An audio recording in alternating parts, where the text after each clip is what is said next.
In a remote village, a miraculous promise of eternal youth soon turns into a horrifying curse that brings endless terror. Nez embarks on a journey with her husband Rude and their young son, Richa, to visit her father and finalize a business deal.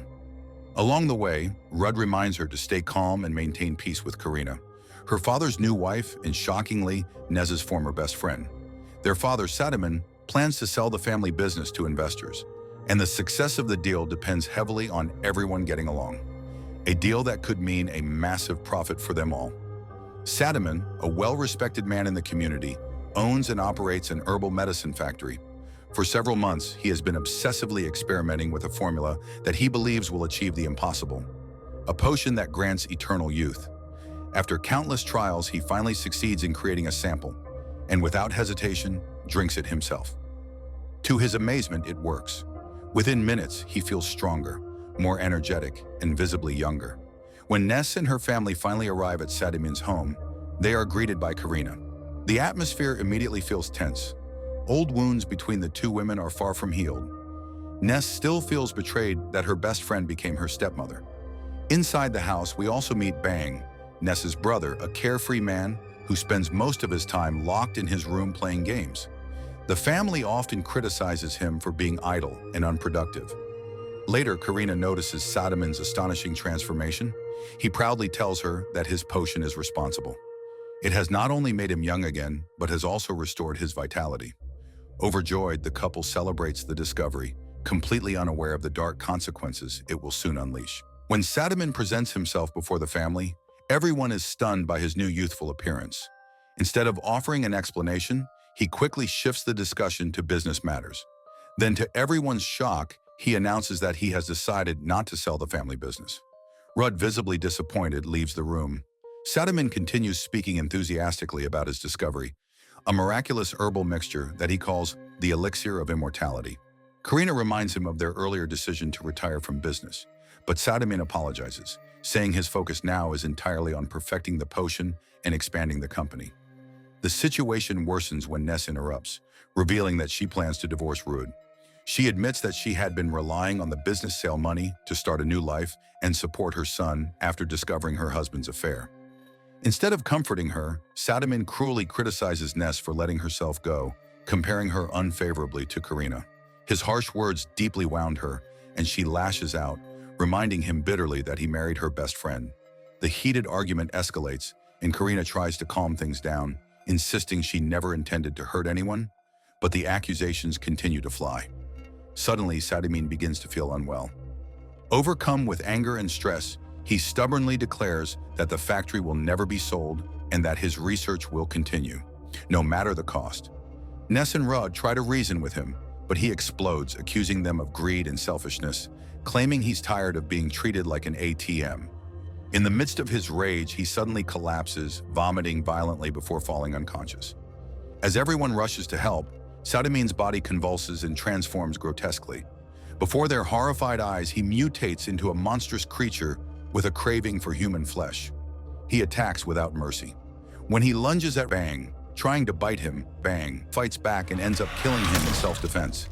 The family is left in utter shock and grief, unable to comprehend what just happened. A servant runs to call the police while others tend to the wounded. Ned tries to comfort her brother, who feels responsible for their father's death, assuring him it wasn't his fault. None of them understand the horror that has just begun. Inside the house, the servant who was bitten by Sadaman suddenly reanimates, turning into a zombie. Chaos erupts as the infection spreads rapidly, forcing everyone to flee. Karina, Rude, and little Risha escape in one direction, while Ness and Bang flee the other way, pursued by the undead. The servant who tried to call for help crashes into a nearby party while turning into a zombie, infecting the guests and triggering a massive outbreak across the entire village. Rudd and his group take shelter, desperately trying to protect the child. Just when all seems lost, it begins to rain, and mysteriously the rainfall seems to halt the zombies' movements, as if breaking whatever curse animates them. This strange phenomenon gives the survivors a brief chance to escape. Ness manages to reach Rudd over the phone, and they agree on a meeting point. But confusion sets in when Ness realizes she doesn't know the exact location. Meanwhile, Rudd, Karina, and the boy make it to the designated house, but soon find themselves surrounded. Moments later, Ness arrives, honking the car horn in desperation, accidentally drawing the horde toward them. They are forced to run again. Rudd struggles to start a vehicle, but the engine fails. As a zombie charges, Karina shields the child while Rudd fights to protect them. After killing the creature, he locks them inside a house for safety. It's only then that Rudd notices he's been bitten. Knowing what's coming, he pleads with Karina to take care of their son. Soon, the infection overtakes him, and he transforms into a zombie. Karina restrains him, heartbroken but determined to protect the boy. At that moment, they encounter Ninja, a terrified survivor from the earlier party. She suspects Karina might be infected too, but they decide to stick together. Elsewhere, Ness and Bang find refuge at a nearby police station. They frantically explain the situation, but the officers dismiss their story as hysteria. The police commander sends Officer Rahman to question them while he and his men investigate. Minutes later, gunshots and screams echo from outside.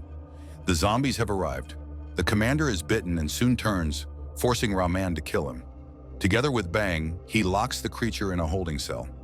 Rahman radios for reinforcements, but the patrol sent to help is ambushed and destroyed.